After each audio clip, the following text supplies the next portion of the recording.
Okey, saya baru sampai di Kuasa Damansara God Everin. Jom kita terjah AB.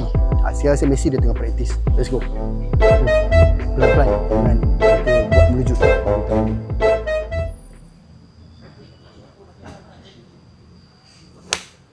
Nice shot. Nice shot, young lady. Thank you, young man. How are you, AB? Good. Ainul Thank Bakar. you. Ya, saya. Very good. How you hit like that, man? Very straight.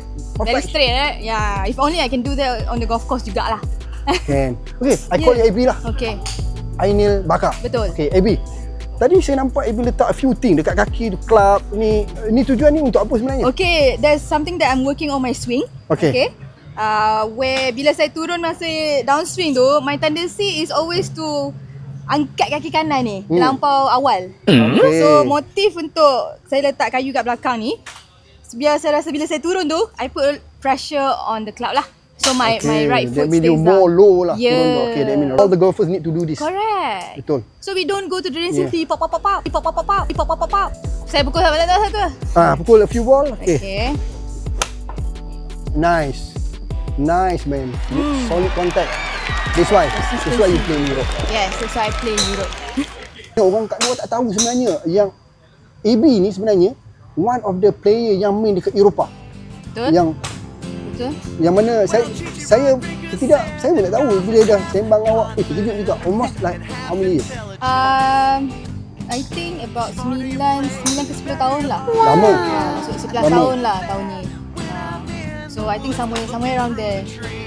Okay. So, macam you main di Europe punya LPGA in Europe. First tournament you, apa yang you main? Apa tournament tu? Dekat Europe. Dekat Europe. My first tournament, I think Allahu Akbar. Tak ingat lah. But I think it was Morocco kalau tak silap Morocco, saya. okay. Mungkin pada peminat golf mesti di luar sana dia nak tahu a few tournament dekat Europe yang mana kalau sesiapa nak main apa tournament yang mereka kena main dulu. Okay guys, macam kita tahu kalau you nak temprut you have to go through a qualifying school, betul tak? Exactly. So Betul. sebelum nak dapat kad tu dia kena pergi stage 1, dah lepas stage 1 masuk stage 2. So Q school untuk masa saya pergi tu dekat Morocco. Okay. So duduk sana I think 3 minggu dengan my dad. 3 week. 3 week. Macam 3 week tu macam travel macam mana? Ini pakai caravan ke caravan kan? Masa tu tak kenal lagi orang-orang Europe. So saya dengan bapak saya 2 orang je. Kita orang fly to apa ni? Tu first lah, Q school lah ni. Ni Q school lah. So first time lah saya pergi ke Morocco. Pergi Q school dia. And then I met a few friend yang saya dah kenal. So kita travel sama-sama. Mostly dengan masa Q school tu saya dengan bapak saya je lah. And then dengan dia pun saya lepas. Alhamdulillah lah. Dari situ then it keep going lah. Dan tapi bila saya travel tu, saya travel seorang dulu.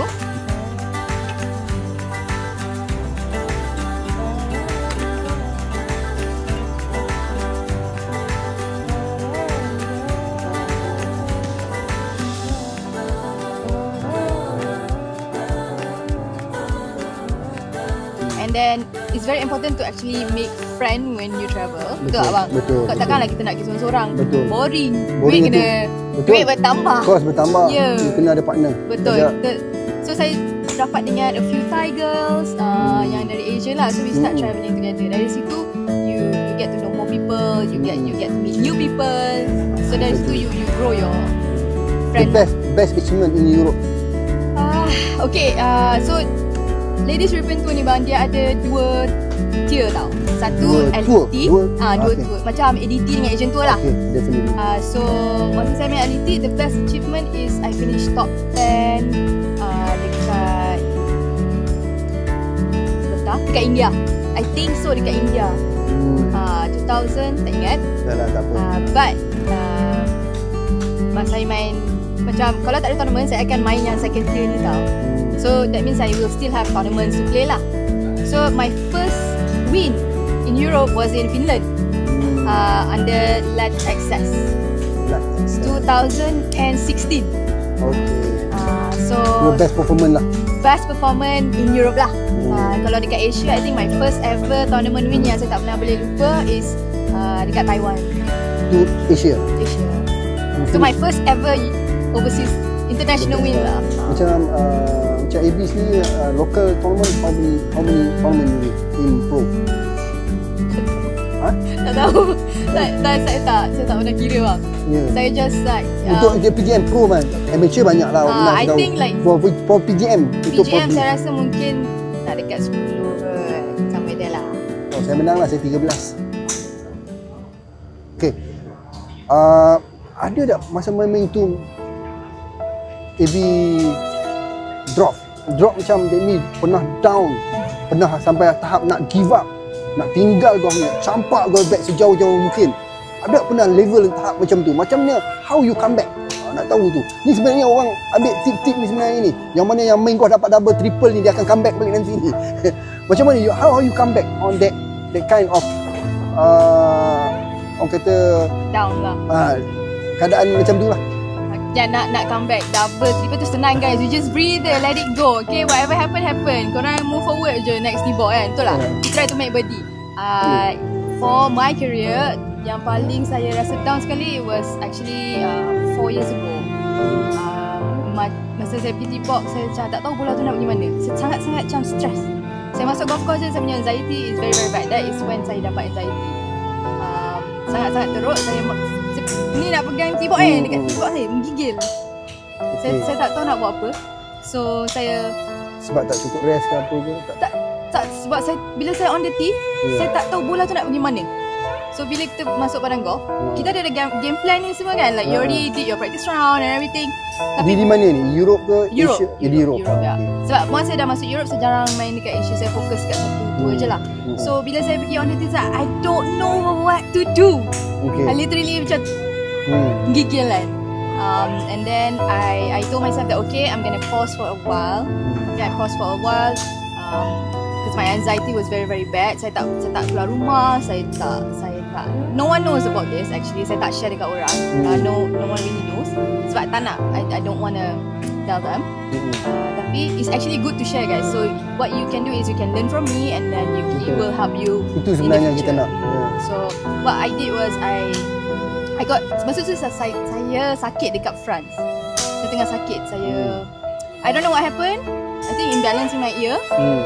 Sebab kita orang pergi mandi air sungai. Then I got sick and then I have imbalance. I tak boleh jalan. Masa tu kat France. So saya balik. Then jumpa doktor. Tak main lah. Saya tak main. Saya balik.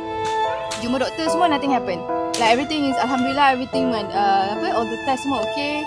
Tapi saya tak boleh keluar rumah bang. Saya tak boleh keluar rumah. Like saya tak boleh tengok orang. Teruk tau. Masuk hantu ke apa?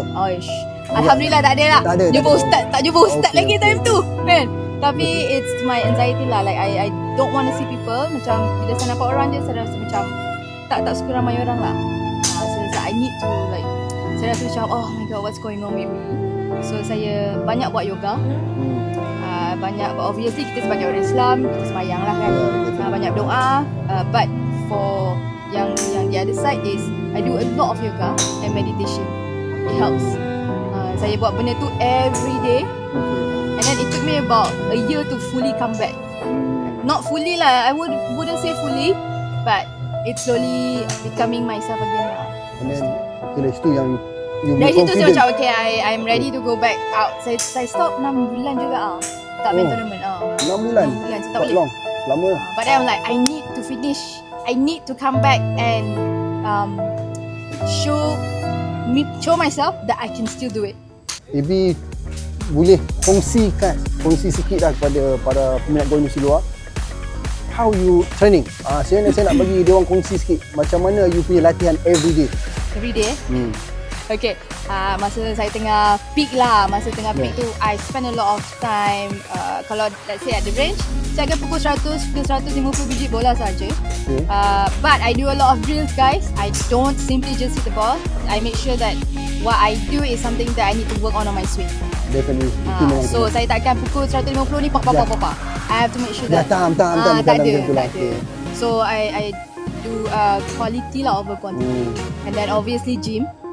Gym lah sangat penting. But now is okay lah, ni masa peak masa peak lah kita cakap ni. 3 ke 4 kali seminggu. And then I swim a lot juga. Sekarang ni tak ada lah. Padang Seminggu berapa kali? Saya orang yang jarang masuk padang. Oh yo. Pelik Oh tu pelik. Ya, saya pelik. Oh tu pelik. Common. For me lah, because it's me kan. So saya akan mungkin dalam 2 kali seminggu je Samin. 2 kali seminggu? Masa saya tengah peak dulu, saya pagi 18, petang saya sambung 9. Pagi 18, petang je. Seminggu 6 kali saya buat rutin. Sebab kita tahu kita nak, I need to improve on cost management. Kalau kita kurang main padang, jadi how you manage the sport penting. Itu saya pelik. Awak cakap mana seminggu 2 kali. Sebab dulu coach saya, to be honest, he helps me a lot lah. Dia, bila kita dekat range ni, dia akan ajar macam mana nak, we work a lot on our mental tau, and breathing. So kita orang banyak pakai gadget untuk practice our pre-shot routine, because without a good pre-shot routine, it's hard for you to hit that shot. So we practice a lot on that. So whatever that, bila kita pergi practice round kan, so kita practice round sekali 2 kali, but you already know basically, because you're a pro, so you already know like where to go, where not to go. Betul. But that pre-shot routine, that consistent punya pre-shot routine tu susah nak dapat. So we spend a lot of time doing that visualization, mostly dekat range lah. Terima kasih banyak kerana sudi meluangkan masa bersama Shaman Golf Park hari ini. Terima kasih jemput saya bang. Cantik. Saya mengharapkan lah para pendengar di luar sana dapat memanfaatkan, gunakan platform kita ni untuk mereka improve. Betul. Sebenarnya saya nak tolong mereka untuk improvekan perkongsian kita ni, guna pakai bagi untuk diorang, untuk diorang improvekan game diorang. Dan apa yang AB cakap tadi, memang saya menyokong penuh cara latihan, cara apa semua. Sebab abang pun lalui dia juga. Sama. You've been through the same. Definitely. Okay, guys, jangan lupa subscribe. Okay, don't forget to subscribe. You support this, saya bagi motif lah.